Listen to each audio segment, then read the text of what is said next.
الحمد لله نحمده ونستعينه ونستغفره ونعوذ بالله من شرور أنفسنا وسيئات أعمالنا من يهده الله فلا مضل له ومن يضلل فلا هادي له وأشهد أن لا إله إلا الله وحده لا شريك له وأشهد أن محمدا عبده ورسوله أما بعد فإن خير الحديث كتاب الله وخير الهدي هدي محمد صلى الله عليه وسلم وشر الأمور محدثاتها وكل محدثة بدعة وكل بدعة ضلالة وكل ضلالة في النار فأعوذ بالله من الشيطان الرجيم بسم الله الرحمن الرحيم قل هو الله أحد الله الصمد لم يلد ولم يولد ولم يكن له كفوا أحد আজকে সূরাতুল ইখলাস যে সূরাটি আপনাদের সামনে পেশ করলাম তার ফজিলত আর তার তাফসীর আপনাদের সামনে পেশ করা হবে। ফজিলা পেশ করা হচ্ছে সহিহ তারগিব ও তারহিব থেকে, আর তাফসীর পেশ করব শেখ ইবনে উসাইমিন রাহমাতুল্লাহ আলাইহির কিতাব শরহুল আকীদা আল ওয়াসিতিয়্যা থেকে। ব্যাখ্যা যদি কিছু আসে নিজ পক্ষ থেকে, তাও নিজ পক্ষ থেকে হবে না, কোরআন এবং সুন্নাহ থেকে হবে যদি অন্য কিছু বলি ইনশাআল্লাহ। সূরা ইখলাস সংক্ষিপ্ত সূরা, ছোট সূরা কোরআনে কারীমের। সকলেই এটা জানে, বাল্যকালে আমরা পড়েছি আর এখনো পড়ি। অনেক ফজিলত আর মর্যাদা তার আমরা জানি। অনেকটা জানলেও যত জানি তত হবে কম, জানার শেষ নেই। তাই স্মরণ করিয়ে দিতে হয়। শুধু বড় দর্শ হলে হয় না, ছোট দর্শের প্রয়োজন। এই জন্য খতিব খুতবা যারা রয়েছেন বিভিন্ন বিষয় সম্পর্কে আলোচনা করবেন, কিন্তু উজু গোসলের তরিকা বলবেন না, এটা হয় না। এই জন্য আমি দেখেছি শেখ মোহাম্মদ সালমান, বর্তমান খতিব জামিয়া ইবনে উসাইমিন রহমতুল্লাহ আলাইহি, সুন্দর খুতবা প্রদান করেন। কখনো উজুর তরিকা, কখনো নামাজ, কখনো হজ, কখনো যাকাত, কখনো সিয়াম, পর্দার বিধান, বিভিন্ন রকমের সুন্দরভাবে তিনি পেশ করেন সংক্ষিপ্ত আকারে। আল্লাহ তাকে হায়াতে তয়্যিবা দান করুন।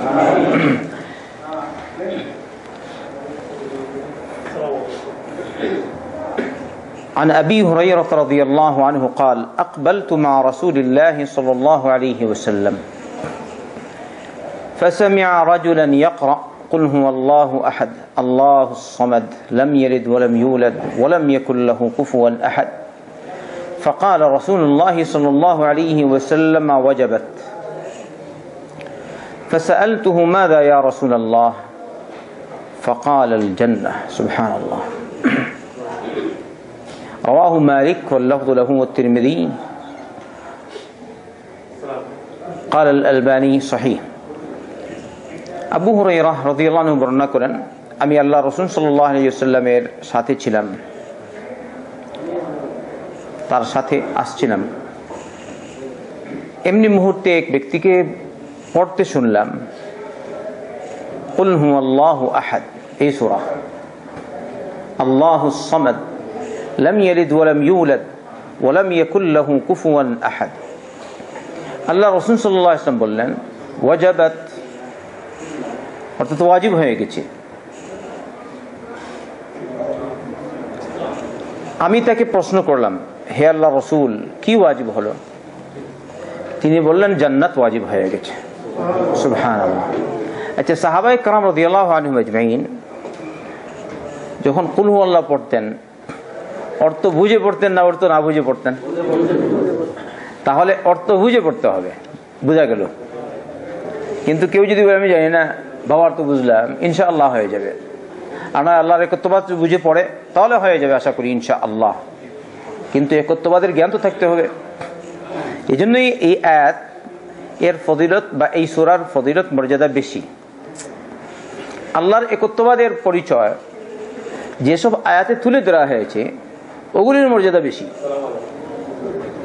যেমন এই সূরা কুল হুয়াল্লাহু আহাদ, যেমন আয়াতুল কুরসি, যেমন সূরাতুল ফাতিহা, মর্যাদা বেশি কিনা? যেমন তাবারাকাল্লাযী বিয়াদিহিল মুলক, যেমন কুল আউযু বিরাব্বিল ফালাক, যেমন কুল আউযু বিরাব্বিন নাস, সুবহানাল্লাহ। যেমন সূরাতুল বাইয়িনা, লাম ইয়াকুনিল্লাযীনা কাফারু মিন আহলিল কিতাব, এরপরে ওয়ামা উমিরু ইল্লা লিয়াবুদুল্লাহা মুখলিসিনা লাহুদ্দীন হুনাফা। একত্ববাদ সম্বলিত সূরাগুলির এই মর্যাদা বেশি, সুবহানাল্লাহ। আচ্ছা, এটা আপনারা জানেন সূরা হাশরের শেষ 3 আয়াত। এই হাদিসটি জয়ীফ হলেও যেহেতু রব্বুল আলামিনের একত্ববাদ বর্ণিত হয়েছে, তাই এই আয়াতগুলির মর্যাদা ওই হিসেবে বেশি, যেহেতু আল্লাহর একত্ববাদ ওই আয়াতগুলিতে বর্ণিত হয়েছে। হুয়াল্লাহুল্লাযী লা ইলাহা ইল্লা হুয়া আলিমুল গায়বি ওয়াশ শাহাদাতি হুয়ার রহমানুর রহিম, শেষ পর্যন্ত।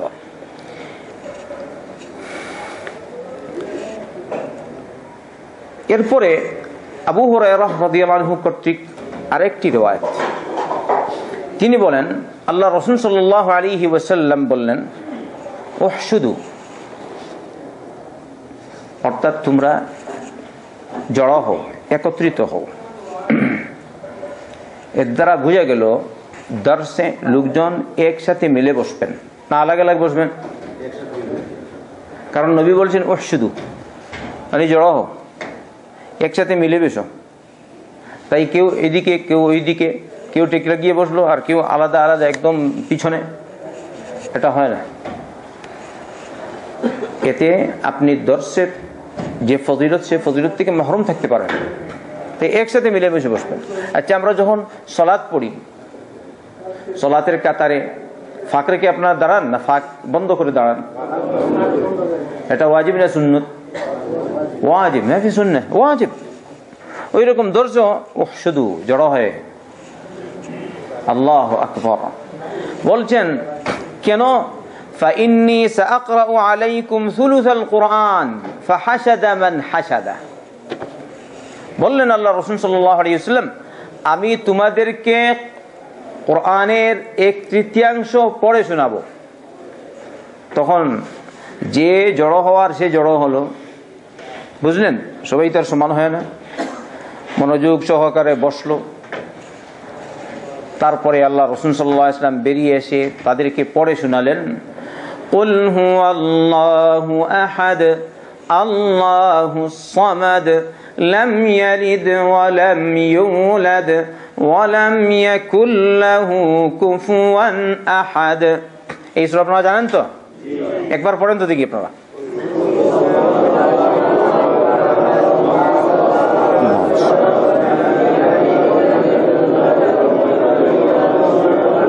কুফুয়ান আহাদ।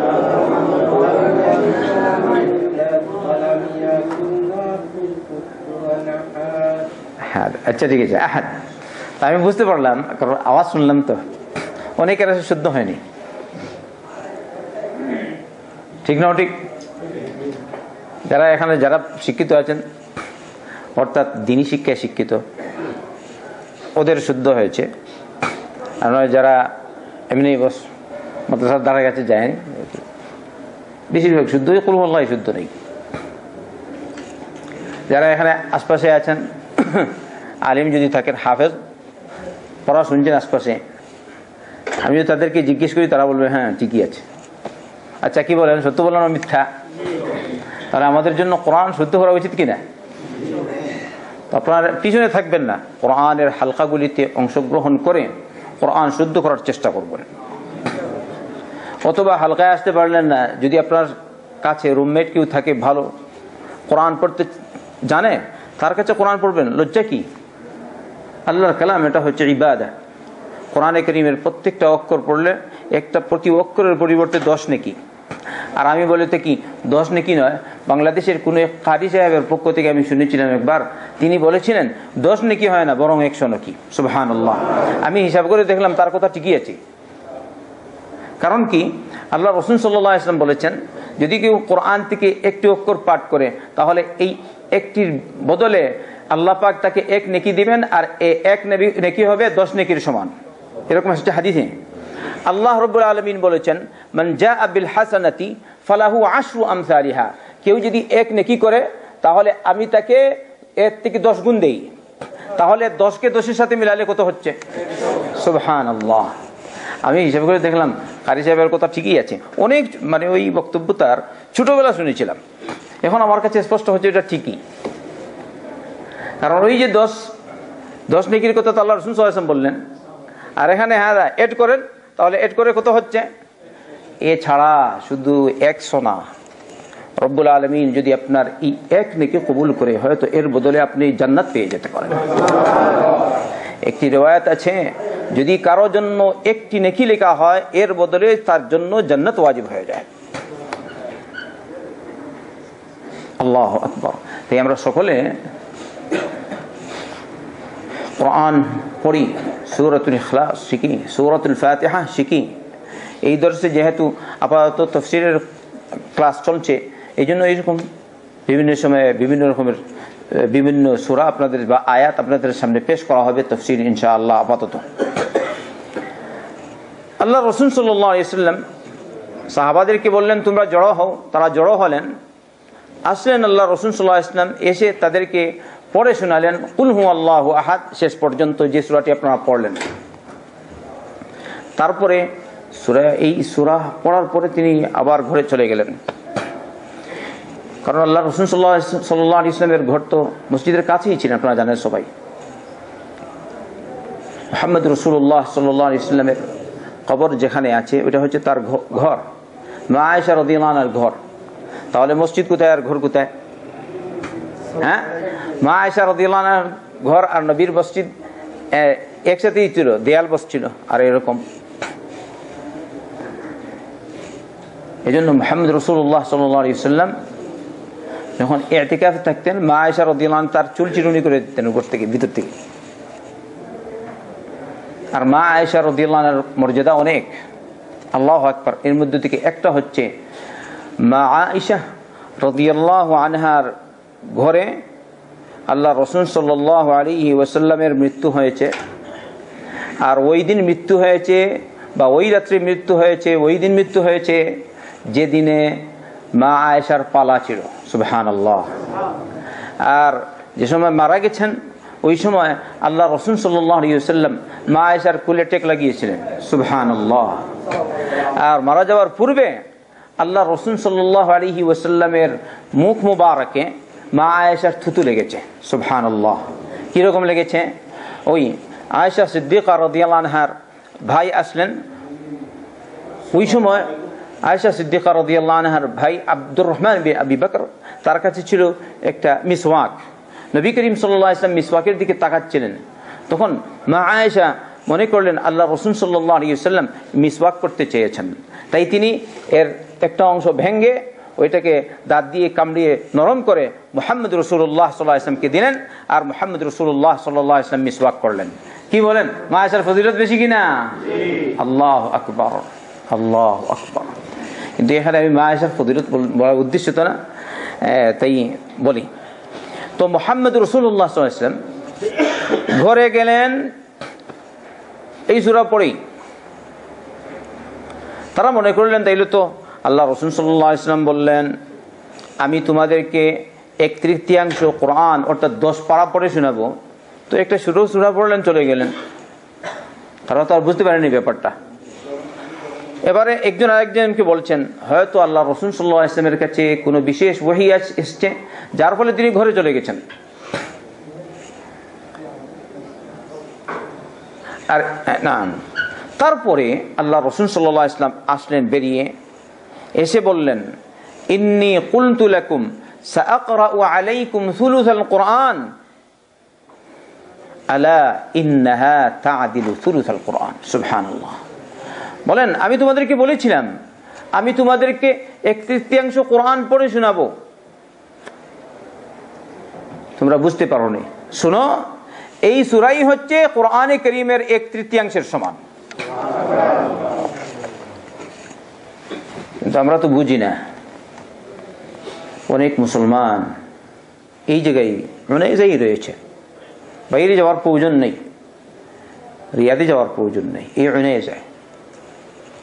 জুয়া খেলে সময় নষ্ট করে, তাস খেলে সময় নষ্ট করে, গান বাদ্যযন্ত্র, হাদা ফিল্ম আর কি কি দেখে সময় নষ্ট করে। অযথা বাজারে হাটে ঘাটে আড্ডা দিয়ে সময় নষ্ট করে। মানুষের গীবত আর গিল্লা শিকওয়া করে সময় নষ্ট করে, গীবত করে সময় নষ্ট করে। যদি বলা হয় আসুন একটু কোরআন শিখি, বলে সময় নাই। ঠিক না ঠিক বলেন তো? আল্লাহর কালাম শিখতে সময় নাই, বাইরে এমনিই বসে আছে বেকালার সামনে, এতে সময় আছে। ফোন মোবাইলে আলাপ করবে, ও হেতুক আলাপ, কোনো মানি নেই। আবার যদি স্কাইপ সিস্টেম হয়ে যায় তাহলে তো আরো কোনো অসুবিধা নেই, ফ্রি। কি যে আলাপ করে, কি যে সময় নষ্ট করে। কুল হু আল্লাহ যদি পড়েন, মসজিদে এসে যদি 2টি আয়াত পড়েন, আল্লাহ রাসূল সাল্লাল্লাহু আলাইহি ওয়াসাল্লাম বলেছেন, সহিহ মুসলিমের হাদিস, কেউ যদি মসজিদে গিয়ে 2টি আয়াত পাঠ করে তাহলে এই 2টি আয়াত তার জন্য মহামূল্যবান 2টি উট লাভ করার থেকে উত্তম। বর্তমান জমানায় এখন উটের দাম অনেক বেশি। সাধারণ উট 5,000, 6,000, 10,000 এরকম, তাই না? হাসির দাম কত? আবার কোন কোন উট রয়েছে লক্ষ লক্ষ রিয়াল, 1-2 না। এই মসজিদের মুয়াজ্জিন, তার কাছে 2টি উট ছিল, কয়েক বছর, মনে হয় 1.5-2 বছর আগে তিনি বলেছেন আমাকে। একটা উটের দাম হয়েছে 12 লক্ষ রিয়াল, আর আরেকটা উটের দাম হয়েছে 11 লক্ষ রিয়াল। সে আমাকে মিথ্যা বলার তার কি প্রয়োজন বলেন তো? মিথ্যা বলার কি দরকার আছে? জিজ্ঞেস করেন তাকে, গিয়ে সত্য বলো না মিথ্যা? আমার বিশ্বাসে সত্য বলেছি, কারণ এটা অন্য কাছে ব্যবহার হয়। আল্লাহ রাসূল সাল্লাল্লাহু আলাইহি ওয়াসাল্লাম বলেছেন, মসজিদে গিয়ে 2টি আয়াত পাঠ করা মূল্যবান 2টি উট পাওয়া থেকে উত্তম। এরকম যদি 3টি আয়াত পড়ো, 10টি আয়াত পড়ো, 20টি আয়াত পড়ো, কত আয়াত, সুবহানাল্লাহ, তাহলে কাল কিয়ামতের দিন তুমি কত কিছু পাবে। আমরা তো বলি আমরা মুসলমান, বিশ্বাস করি আল্লাহ রাসূল সাল্লাল্লাহু আলাইহি ওয়াসাল্লাম যা বলেছেন তার উপর, কিন্তু বাস্তবতা তো পাওয়া যাচ্ছে না। বলে বিশ্বাস করি, কিন্তু বাস্তবতা পাওয়া যাচ্ছে দুর্বল। তাই আমরা যা শুনি আমল করার চেষ্টা করি, আর ইলম ছড়িয়ে দিই সর্বত্র।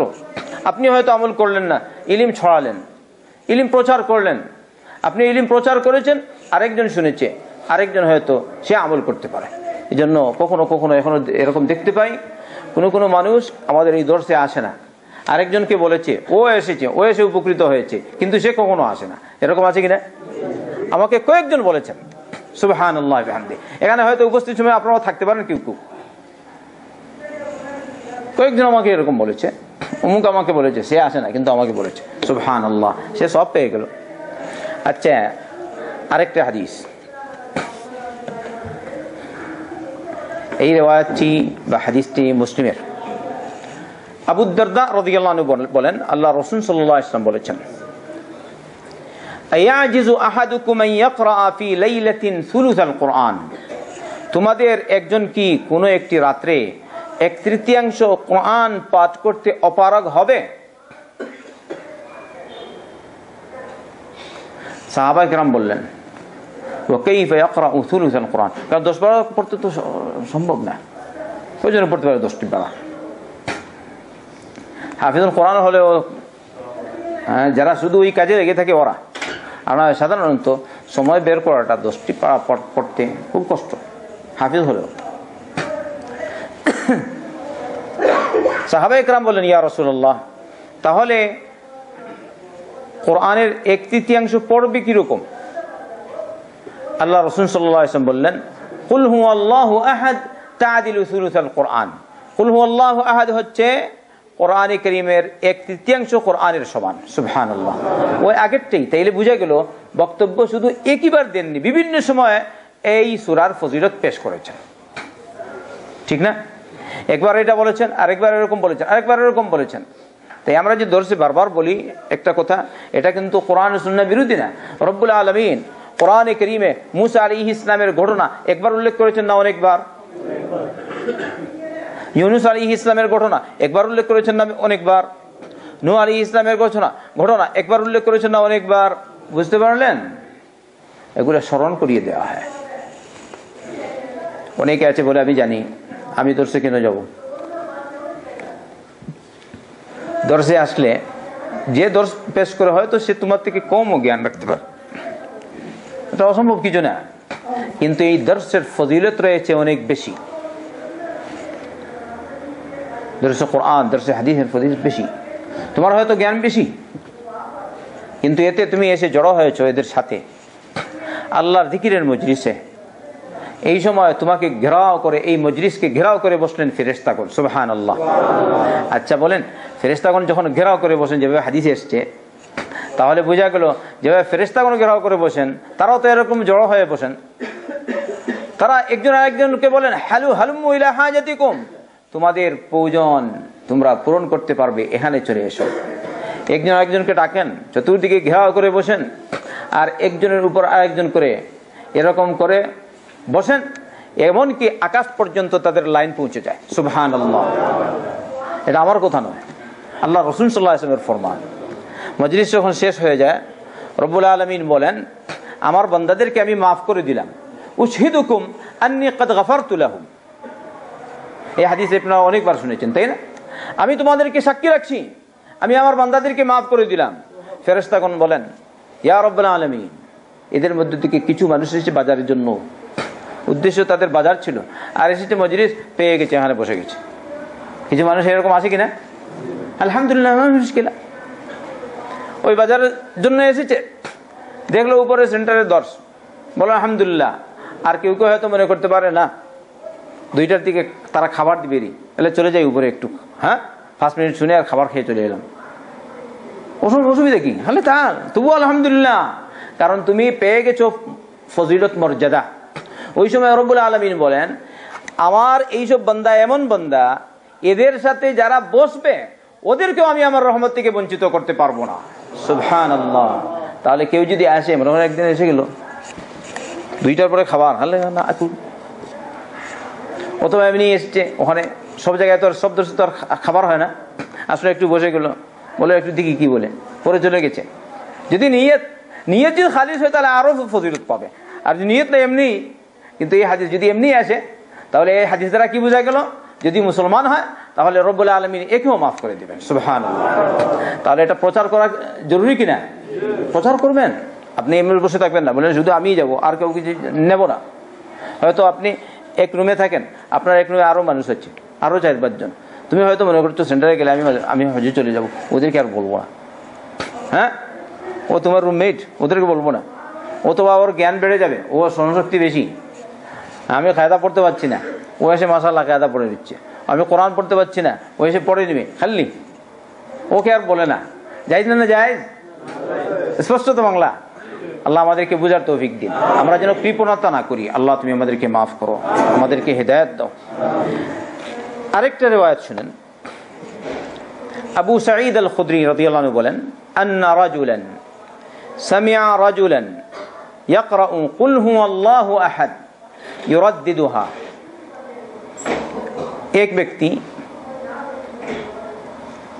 আরেকজনকে সূরা ইখলাস কুল হুয়াল্লাহু আহাদ পড়তে শুনলেন, আর সে ওই সূরাই বারবার পড়ছে, ইউরাদ্দিদুহা। যখন সকাল হলো, ওই সাহাবী আসলেন আল্লাহ রাসূল সাল্লাল্লাহু আলাইহি ওয়াসাল্লামের কাছে, এসে ওই ব্যাপারটি নবী করিম সাল্লাল্লাহু আলাইহি ওয়াসাল্লামের কাছে পেশ করলেন। আর তিনি যেমন এটা একটা হালকা সূরা পড়ছে, এটাকে কম মনে করছেন, কি ওইটাই শুধু বারবার বলছে। এরকম আছে কিছু মানুষ, বলে ও আর বেশ কিছু জানে না, শুধু কুল হুয়াল্লাহই জানে, অথচ সে হাফিজুল কোরআন। কিন্তু তার কাছে এই সূরাগুলি ভালো, এই জন্য পড়ে। এরকম আছে কিনা মানুষ? যেমন আয়াতুল কুরসি, কুল আল্লাহ, বা ওই সূরা হাশরের শেষ আয়াতগুলি। কথা বললাম আল্লাহকুমুত তাকাসুর ওয়াত-তিন, নিয়মিত ওইগুলোই পড়ে। সব সমান হয় না, কিছু মানুষ হয়তো তার কাছে এই আয়াতগুলির অর্থ ভালো, তাই ওইটাই পড়ে। ওয়াল আসর, কারণ আমরা মনের খবর জানি না। মনের খবর কার কাছে? রব্বুল আলামিনের কাছে। তো এই সাহাবী, তো তিনি মনে করছেন এটা কি, শুধু সূরা ইখলাস পড়ে সারা রাত এরকম পড়ে কাটিয়ে দিল। সুবহানাল্লাহ। আল্লাহ রাসূল সাল্লাল্লাহু আলাইহি ওয়াসাল্লাম বললেন, ওয়াল্লাযী নাফসি বিয়াদিহি ইন্নাহা লাতা'দিলু সুলুসাল কুরআন, যার হাতে আমার জান রয়েছে, তার কসম খেয়ে বলছি, এই সূরা কোরআনে কারীমের 1/3 অথবা অন্যতে 10 পারার সমান। সুবহানাল্লাহ।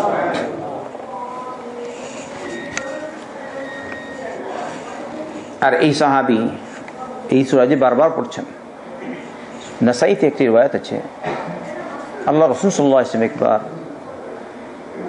ইন তুআযিবহুম ফাইন্নাহুম ইবাদুক ওয়া ইন তাগফির লাহুম ফাইন্নাকা আনতাল আজিজুল হাকীম, ওই আয়াত পড়ে শুধু সালাত পড়ছিলেন। সুবহানাল্লাহ। শুধু ওই আয়াতই বারবার, ইন তুআযিবহুম ফাইন্নাহুম ইবাদুক ওয়া ইন তাগফির লাহুম ফাইন্নাকা আনতাল আজিজুল হাকীম। মর্ম বুঝে পড়ছেন তো, বারবার পড়ছেন। সুবহানাল্লাহ। এই লোকটি সূরা ইখলাস পড়ছে, বারবার মর্ম বুঝে পড়ছে, আল্লাহ দেখছে। অন্য রিওয়ায়াত শুনছেন, দেখেন। আয়েশা রাদিয়াল্লাহু আনহা কর্তৃক বর্ণিত এই রিওয়ায়াত, আল্লাহ রাসূল সাল্লাল্লাহু আলাইহি ওয়াসাল্লাম একটি সৈন্যদল পাঠালেন, মুজাহিদ জিহাদের পথে পাঠালেন। আর তাদের জন্য একজন আমির নিয়োগ করলেন। আর এইটি হচ্ছে সুন্নাহ বরং ওয়াজিব। যদি কেউ সফরে যায় কয়েকজন, তাহলে কয়েকজনের মধ্যে একজন হবে আমির। আমির সবাই হবে না। যদি আল্লাহ রাসূল সাল্লাল্লাহু আলাইহি ওয়াসাল্লাম বলেছেন, আর রাকিবু শাইতান ওয়ার রাকিবানি শাইতানানি ওয়াস সালাসাতু রাকবুন, এক আরোহী শয়তান, অর্থাৎ যাত্রী আর কি, যাত্রী, আরেক যাত্রী শয়তান, দুইজন। আর 3 জন যদি যায় তাহলে এরা হচ্ছে কাফেলা। বলেছেন আল্লাহ রাসূল সাল্লাল্লাহু আলাইহি ওয়াসাল্লাম, যদি তোমাদের 3 জন সফর করে তাহলে তারা যেন একজনকে আমির বানায়। এবারে যদি উমরার কাফেলায় যায়, উমরা 50 জনের বাস, একজন আমির হবে কিনা বলেন তো? বুঝলেন না? কিছু মানুষ মানতে চায় না, ওই সেন্টারে আছে, দর্শে আছে, সবই, তবু মানে না, আমির টামির কিছু মানে না। দর্শে এসে যদি কিছু না শিখো তাহলে কোন জায়গায় শিখবে? শুধু শোনার জন্য। আমিরের আনুগত্য করা ওয়াজিব সফরের অবস্থায়। আর যদি বড় আমির হয় তারও আনুগত্য করা ওয়াজিব, নিয়মতান্ত্রিক যদি হয়। কিন্তু বড় আলিম যেটা রাষ্ট্রপ্রধান, সে যদি জুলুম করে আর আপনি যদি জুলুমে শরিক থাকেন মন দিয়ে, তাহলে তার জুলুমের গুনাহে আপনিও শরিক। নাউযুবিল্লাহ। কথা বুঝে এসছে? আপনি বললেন হ্যাঁ ঠিকই করেছে, অথচ আপনি জানেন এটা হচ্ছে জুলুম, তাহলে আপনি জুলুমে শরিক হয়ে গেলেন। খবরদার এরকম করবেন না, বুঝে শুনে চলবেন। আমরা মুসলমান, না না আমি আমার যেটা করছি ওইটাই করবো, এটা একটা কথা হলো। যাবে কোথায়? জালিম যাবে, জুলুম যাবে জাহান্নামে। আয-যুলমু যুলুমাতু ইয়াউমাল কিয়ামা, জুলুম হচ্ছে অন্ধকার, কিয়ামতের দিন অন্ধকার হয়ে দাঁড়াবে। এক জুলুম অনেক জুলুম, অনেক অন্ধকার। যে কেউ কারো উপর জুলুম করবে আর তোমার সমর্থন থাকবে, তাহলে তুমি জুলমের ক্ষেত্রে সমর্থক।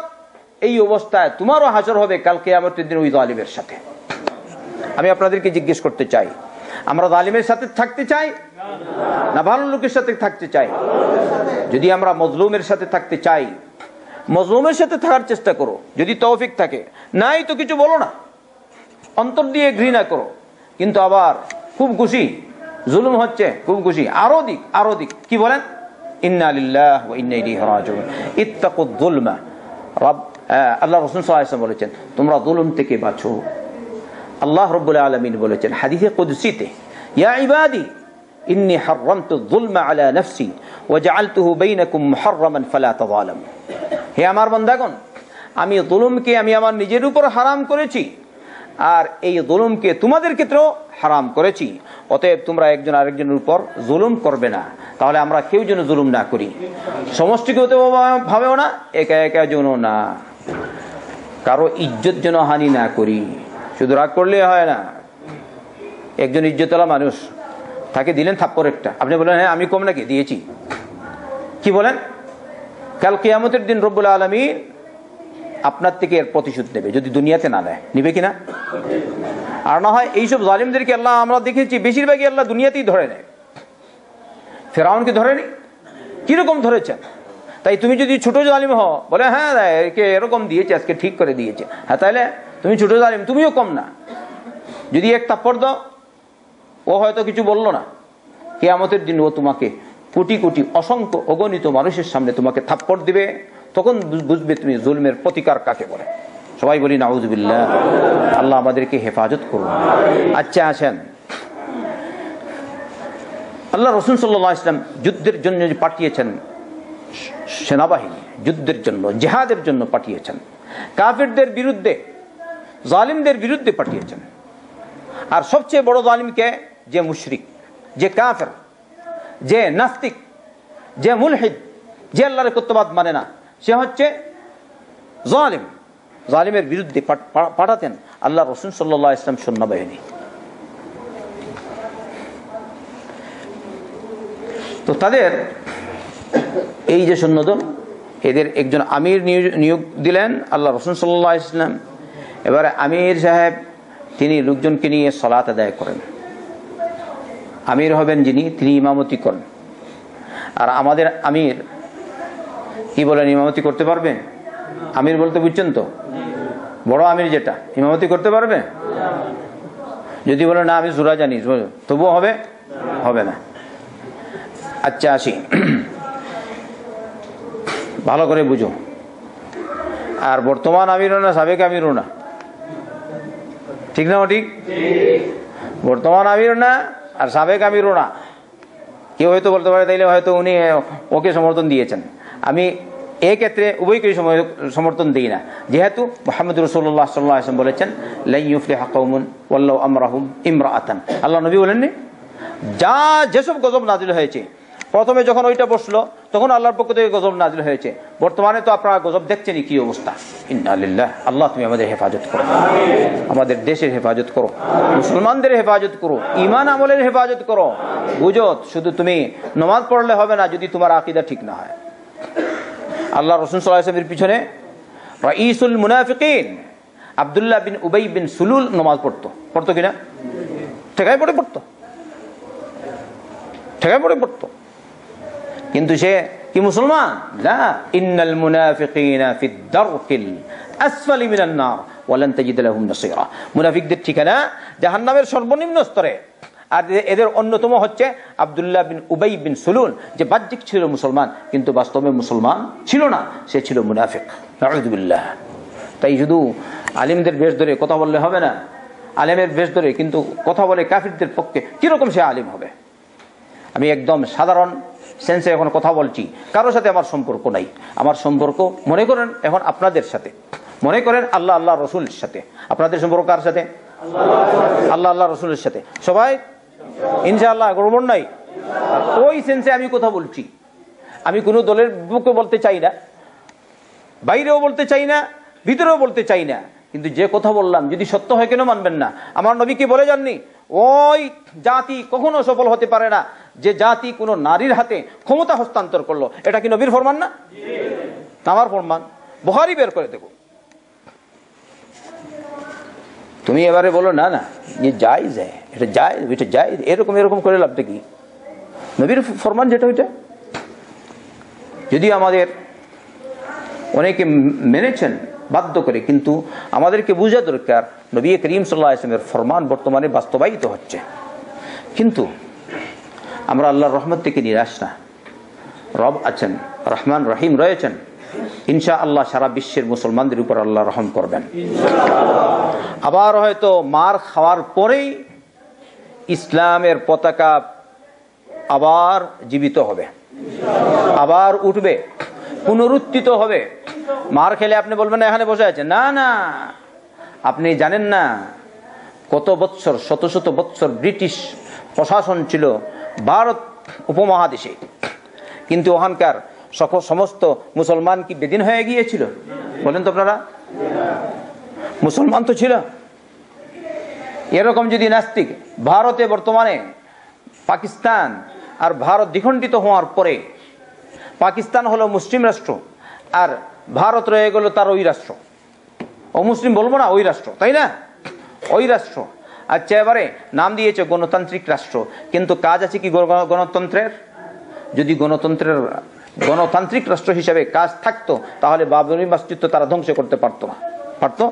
ঐতিহাসিক একটা মসজিদ। যদি ওই জায়গায় গণতন্ত্র, সঠিক গণতন্ত্র থাকতো, তাহলে বর্তমানে ভারতের বিভিন্ন জায়গায় মুসলমানরা নির্যাতিত অবস্থায় রয়েছেন। স্বাধীনতা কোথায়? কোথায় তোমাদের কথিত গণতন্ত্র? আচ্ছা, যাই হোক, এত সত্ত্বেও ওখানে মুসলমানরা রয়েছেন, আছেন না?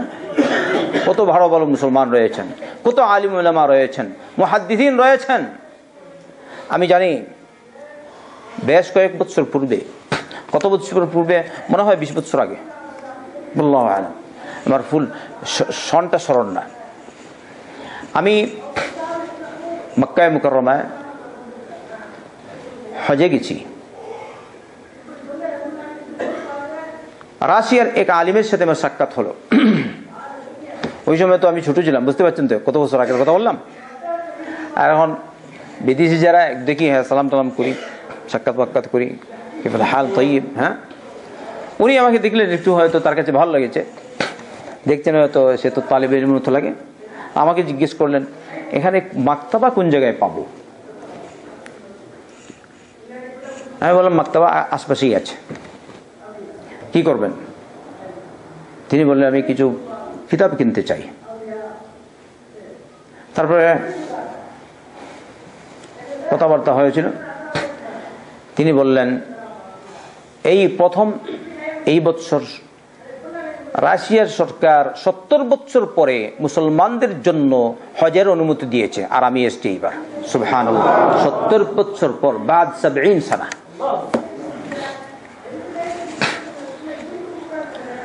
আচ্ছা, বাদ 70 সানা। আমি বললাম এত বছর ওখানে মুসলমানরা নিজেদের স্বাধীনতা অনুসারে তারা চলতে পারেনি, এত সত্ত্বেও মুসলমানরা টিকে আছে কিরকম? তিনি বলেন আমরা ওই রকম ছোট ছোট ঘরগুলিতে মাদ্রাসা বানিয়েছি, আর ওইসব জায়গায় লোকজন মাদ্রাসায় আসতো, দিন শিখত, আর এই মোতাবেক এখনো দিন চালু আছে রাশিয়া। সুবহানাল্লাহ। আর তিনি হচ্ছেন একজন মুহাদ্দিস, তিনি একজন মুহাদ্দিস রাশিয়া, কারণ সাধারণ লোক না। তিনি আমাকে বলেছেন হাফিজ ইবনে হাজার আসকালানী রহমতুল্লাহ আলাইহির অমুক অমুক অমুক অমুক অমুক কিতাব চাই। তো কি বলেন, টেকই মোল্লা বলবেন নাকি ইবনে হাজার? কয়জন চিনে ইবনে হাজারকে? বড় আলেম ছাড়া কেউ চিনে? সুবহানাল্লাহ। আরো বললেন, আরো কয়েকজন আলিমের কথা নিয়ে আমি সব স্মরণ নেই, কিন্তু আমার স্মরণ আছে ইবনে হাজারের কথা। পরে নিয়ে গেলাম লাইব্রেরিতে,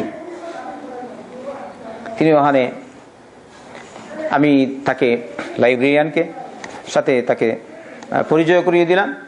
তারপরে উনি কথাবার্তা বলেন, কারণ উনি আরবি বলতে পারেন। আসেননি বিদেশে সে আরবি শিখেননি, ওই রাষ্ট্রে বসে আরবি শিখেছেন, একদম ফ্লুয়েন্ট ল্যাঙ্গুয়েজ, আরবি বিশুদ্ধ ভাষায়, ফসিহ লুগায় তিনি কথা বলেন। আর ওই রাশিয়াতেই আপনারা জানেন বুখারা, সমরকন্দ ওখানেই ছিল, ঠিক না? ঠিক, আল্লাহ ওদেরকে চয়ন করেছিলেন। তাই সরকার আসলে, যে কাফির সরকার আসলে, নাস্তিক সরকার আসলে, বেদিন সরকার আসলে যে ইসলাম নির্মূল হয়ে যাবে তা নয়, কখনো নয়। ইসলামের সম্পর্ক, দ্বীনের সম্পর্ক মানুষের মনের সাথে। আর মানুষ অনেক আছে এমনিতেই মুসলমান হয়ে যাচ্ছে। তোমার নাস্তিক্যবাদ দেখে না, এই ডান্ডি দেখে নয়, তোমার এই বাদাম দেখে নয়, তোমার পিস্তল দেখে নয়, তোমার এই হাতিয়ার দেখে নয়, মানুষেরা আল্লাহর একত্ববাদের পরিচয় এমনিতেই অনেকে লাভ করতে পারে। সুবহানাল্লাহ। অনেক অমুসলিম বড় বড় পাদ্রী, আমার স্মরণ আছে শেখ ইবনে উথাইমিন রহমতুল্লাহ আলাইহি যখন উপস্থিত ছিলেন, আমি তার দর্শে উপস্থিত ছিলাম এই জামিয়ায়, এই মসজিদে, বড় মসজিদে। একজন জায়ের, আফ্রিকার এক কান্ট্রি, তার নাম হচ্ছে জায়ের। ওই জায়েরের একটা লোক ইসলাম কবুল করেছে। কোন জায়গায় ইসলাম কবুল করলো? ভ্যাটিকান। ভ্যাটিকান নাম শুনেছেন? ভ্যাটিকান, ভ্যাটিকানে বাবা, ওই যে বাবা ভ্যাটিকান, বাবা ভ্যাটিকানের অফিসে সে কাজ করত, পাদ্রী ছিল। আর সে সাধারণ কাজ নয়, সে হচ্ছে পাদ্রী বাবা। আস্তাগফিরুল্লাহ। তিনি বললেন, ওই জায়গায় তিনি বক্তব্য রেখেছেন ফ্রান্সি ভাষায়, আর তার অনুবাদ করে দিয়েছেন তার আরেকটা সহপাঠী আরবিতে। তিনি বললেন, আমি বাবা ভ্যাটিকানের অফিসে কাজ করতাম। হঠাৎ করে আমি একদিন দেখলাম আমার এক সাথীর কাছে একটা গ্রন্থ রয়েছে, একটা বুক। ওই সাথীটা সে কাউকে না দেখিয়ে একা একা লুকিয়ে লুকিয়ে পড়ছে ওই গ্রন্থটি। আমি তাকে বললাম, এটা কি? সে আমাকে দেখাতে চায় না। আমি তাকে বললাম, আমি একটু দেখতে চাই ওটা কি।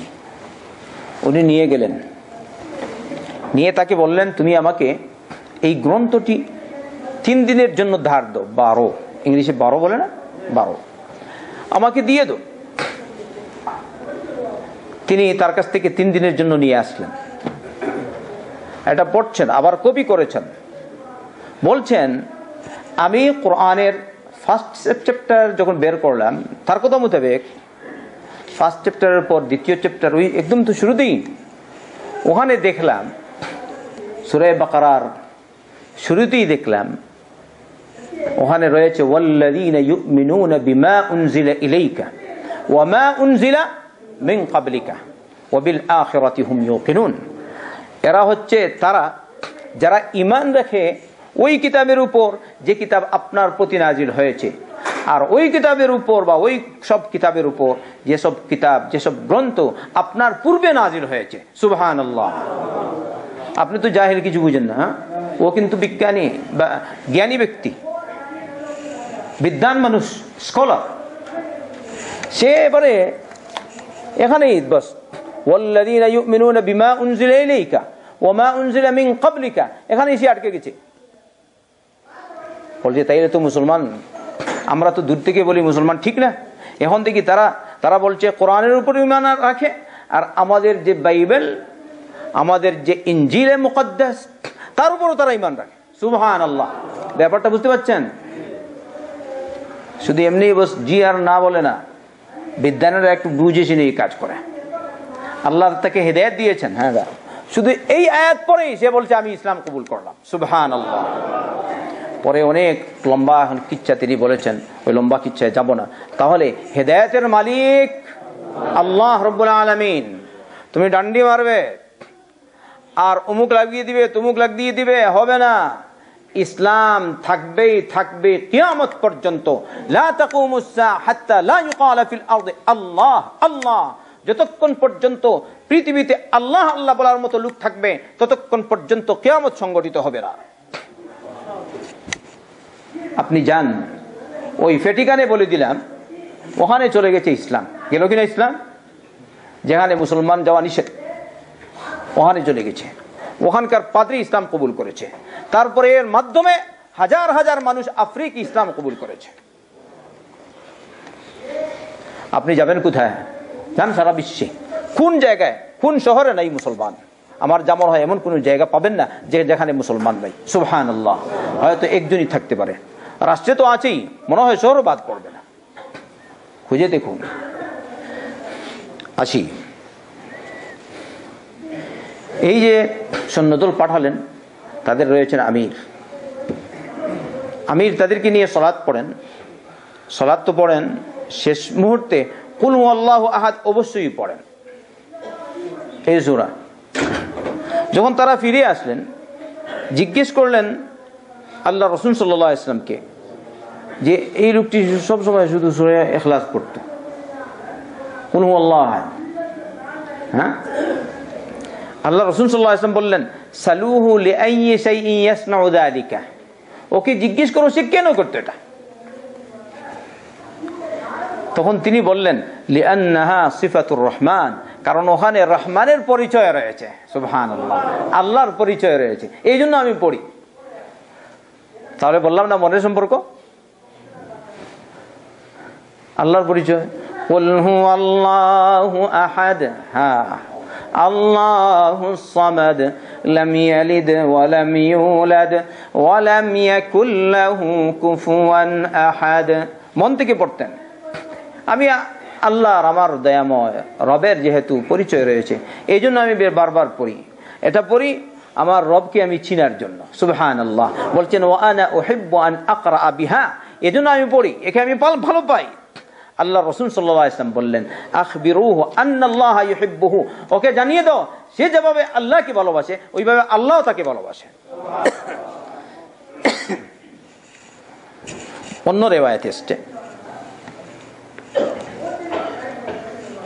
আল্লাহ রাসূল সাল্লাল্লাহু আলাইহি ওয়াসাল্লাম তাকে বলেছেন হুব্বুকা ইয়াহা আদখালাকাল জান্নাহ, তুমি যে এই সূরাকে পাঠ করো, যেটা ভালোবাসো, এই সূরার ভালোবাসা তোমাকে জান্নাতে নিয়ে গেছে। তাহলে কি বুঝলেন? সূরাতুল ইখলাস আমরা পড়বো ইনশাআল্লাহ।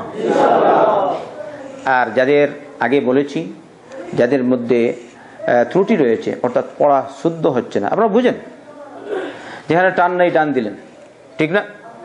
যেখানে টান আছে টান দিলেন না, অথবা আক্ষরিক উচ্চারণ ঠিক না। হা কে বললেন হা, কাফকে বললেন কুল। আল্লাহ বলছে কুল, আপনি বললেন কুল, তো কি হয়ে যাবে বলেন তো? কুল মানি বলো আর কুল মানি খাও, পার্থক্য হচ্ছে কিনা? এরকম। তাই আক্ষরিক উচ্চারণ ঠিক করার জন্য আপনি বাংলা বই দেখলে হবে না। অনেকে বলে আমি এরকম ইন্টারনেট থেকে ডাউনলোড করে শিখছি, হবে? আক্ষরিক উচ্চারণ হবে। আপনি তা বলতে পারবেন, তাও বলতে পারবেন না। থা শিখতে পারবেন? থা, আচ্ছা বলো, অনেকে বলেন না তা তেমন অসুবিধা নেই। থা আপনি আক্ষরিক উচ্চারণ দেখে বাংলায় লেখা দেখে থা শিখতে পারবেন। আচ্ছা জিম, জ শব্দ বাংলায় আছে কিনা? কিন্তু আমি যখন পড়াই দেখি বেশিরভাগ মানুষ জ বলতে পারে না, ওই জ বলে। আচ্ছা আসেন আহাদ, আল্লাহুস সামাদ, সাদ, আপনি আক্ষরিক উচ্চারণ দিকে সাদ শিখতে পারবেন? আল্লাহ, এটা যে মুখ ভরে যে বের করতে হয়, শুধু আক্ষরিক উচ্চারণ দিকে আল্লাহ বলবেন, হবে আল্লাহ? তাহলে উস্তাদ লাগবে কিনা?